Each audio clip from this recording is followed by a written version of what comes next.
Sometimes, when designing in Canva, you might want to place text behind an image. Here's the solution.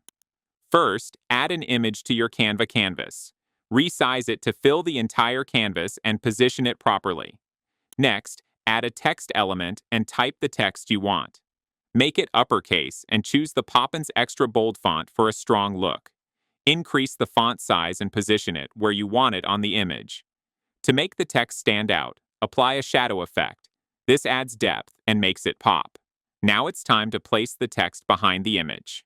To do this, duplicate the image and use Canva's Background Remover tool to remove the background from the duplicate. Once the background is gone, adjust the duplicate image so it aligns perfectly with the original one. If needed, tweak the text position slightly to make sure everything looks balanced. And that's it. You've now placed text behind an image in Canva. Let's do one more example.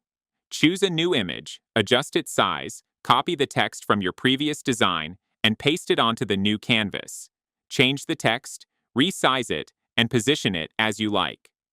Finally, duplicate the image, remove the background, and you'll have another clean, professional text behind image design.